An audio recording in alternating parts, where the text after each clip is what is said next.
I went down to a meet organised by the Porsche Owners Club at Ace Café in West London, and I was expecting a busy night.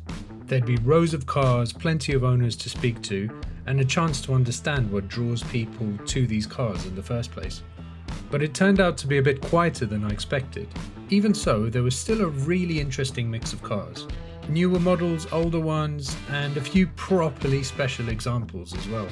Even with a smaller crowd, certain cars stand out straight away. Some of it's in the shape, some of it's in the presence.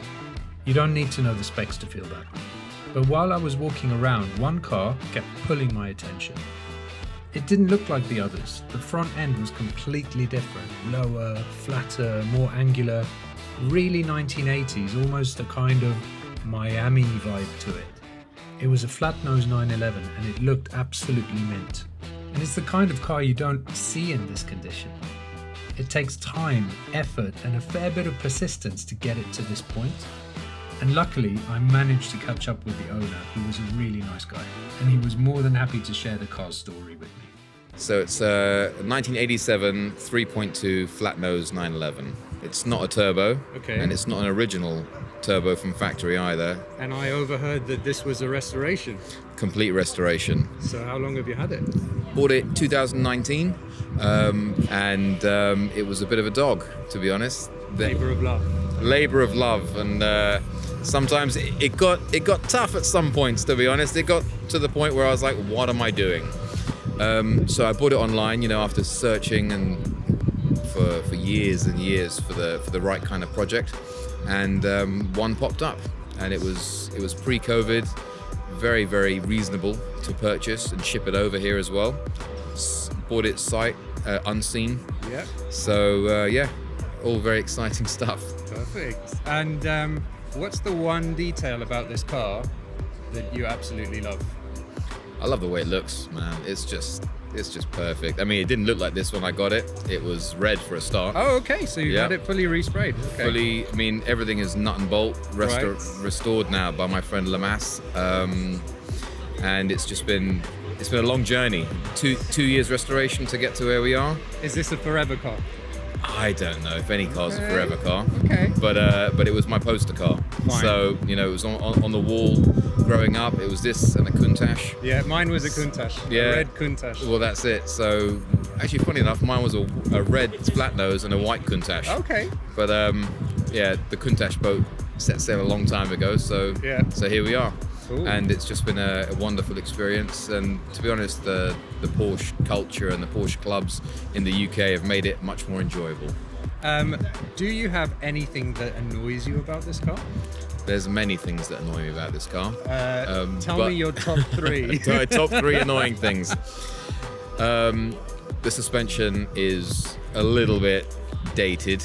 It's probably a little bit wider than it should be. And is it on spacers? Yeah. So I've got the spacers on it. It's been lowered a little bit. It's probably a little bit more uncomfortable than what it should be. The sound system, although it's great, is not as great as I would like it to be. Is it the original head unit? No. Okay. It's the new Blaupunkt that looks like the retro, old one. The retro but new type thing. Okay. And what else? The fact that it's just a bit unforgiving in terms of it's not a race car, but just generally traffic is a nightmare in it. So it's not a London car. It's not a London car, but it lives in central London like permanently. Fine. So that's on me though. It's not the car's fault. Yeah. That's on me. Those are my things with it. Okay, cool. Yeah. But then think of getting rid of it? Yeah. To be honest, I've thought about that many times. Okay. But at the same time, every time I look at it, every time I drive it, I'm thinking, maybe this is just a bit too cool to get rid of. It suits you, man. Yeah, thanks, brother. Thank you so much. Thank you for your time. Oh, cheers. What stood out to me was how much of this car lives in the story behind it. It's a bit like a vintage watch. You can admire how it looks, but once you understand the history behind it, it starts to feel really different. You get a sense of the time, the effort, and the moments where it probably didn't feel worth it at all. And even now, it's not perfect. There are still compromises, things that don't quite fit with modern driving, little frustrations that come with a car like this. But that's just part of it. With something like this, you're far more involved in the experience. you notice more, you have to adapt to it, and you build a relationship with it over time. And that creates a very different kind of connection. So spending time here and hearing that story firsthand, it became a lot clearer to me why these cars matter so much to people who own them. It's the process behind them, the trade-offs, the effort, and living with the results once it's done. And when you see that up close, it starts to make a lot more sense. Maybe that's what makes it worth the effort in the first place.